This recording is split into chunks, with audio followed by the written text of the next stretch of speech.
Mr. Flaherty, as you were putting the heat on social media companies, did you make the decisions which posts were most egregious to highlight or flag, or were there other people telling you which posts to go and express concern about? Congressman, I'll say in general, we were lifting up examples of content that we felt were violating. When you say we, I just want to know which human beings were involved in deciding, like, this Leonardo DiCaprio meme had to go. In general, we were discussing specific pieces of content when we were discussing. Again, I know you guys love pronouns, but we is not what I'm looking for. I'm looking for the names of the people. Congressman, I'm not authorized to. Well, you wrote an email on April 21st, 2021. We remain concerned that YouTube is funneling people into vaccine hesitancy. This concern is shared at the highest, and I mean highest, levels of the White House. So we'd like to continue a good faith dialogue here. I'm on the hook for reporting out. Who were you on the hook for reporting out to? Congressman, I can't recall who specifically I was referencing in that document. Because you kind of just strike me as a functionary. I don't really think you were making these decisions. I think that these people that you say the highest levels of the White, when you say the highest, and I mean the highest levels of the White House, who are you referring to? Without using the word we. Congressman, I can't recall specifically who I'm representing. Well, when you say are you talking about President Biden? Congressman, I don't think it should be a surprise that the administration was focused on the issue of presenting authoritative information about the vaccine. By the way, I find your testimony terrifying, but incredibly intellectually honest. Because you've come here and you've taken the position, look, you know, in the White House, people are always trying to shape how information is received. They do it with the New York Times, you've seen it on the West Wing, and I think a lot of Americans see a distinction between powerful White House officials trying to shape a news story in the Washington Post and then trying to shape what all of America and the world can see in the digital information space. But you say there's no distinction there, and I think that's honest. It scares the hell out of me, but that seems to be your testimony, right? Congressman, these platforms are making hundreds of millions of algorithmic editorial decisions a second.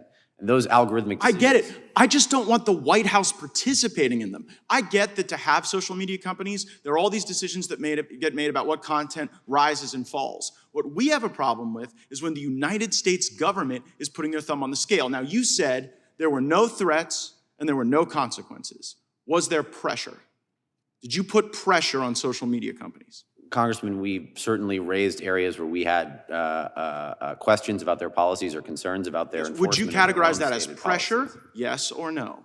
Congressman, I can't speak to how they interpreted my conversations. Well, I can, because there's an email about it. Nick Clegg sends an email. The title is Andy Slavitt Podcast, and he asks people at Facebook, can someone quickly remind me why we are removing, rather than demoting or labeling, claims that COVID is man-made before May?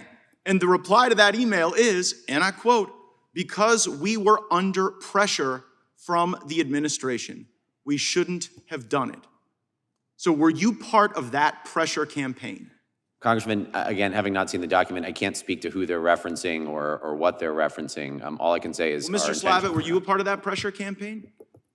I don't believe we were applying any undue pressure on social media companies. I don't think they interpreted it that way. Well, in writing they have. Mr. Chairman, I seek to enter into the record the email where the people at Facebook are saying, okay, well— Objection. Fine, it exists, it's it's out there. And Mr. Slavitt, there's another email, which I'm sure the Democrats would object to having considered, where a Facebook employee says, just got off an hour-long call with Andy Slavitt. He was outraged, not too strong a word to describe his reaction, that we did not remove this post, which was the third most highly ranked in the data we sent him. That was a Leonardo DiCaprio meme. That was a joke. Were you guys trying to get jokes removed? Mr. Congressman, thanks for asking. I'll try to explain, but really briefly. If Facebook, by their own policy, had put something on their website which said 250,000 people are dying every year from the vaccine, that would undoubtedly have violated their policy. Okay, well, let's go to true information. Hold on, let's go to true information then. Because in another Facebook document, they say, quote, the Surgeon General wants us to remove true information about side effects. Mr. Flaherty, should true information be removed? Congressman, I can't speak to what they're. Can't even speak to whether or not we should censor the truth because they don't like where it leads. I see I'm out of time, Mr. Chairman. I yield back.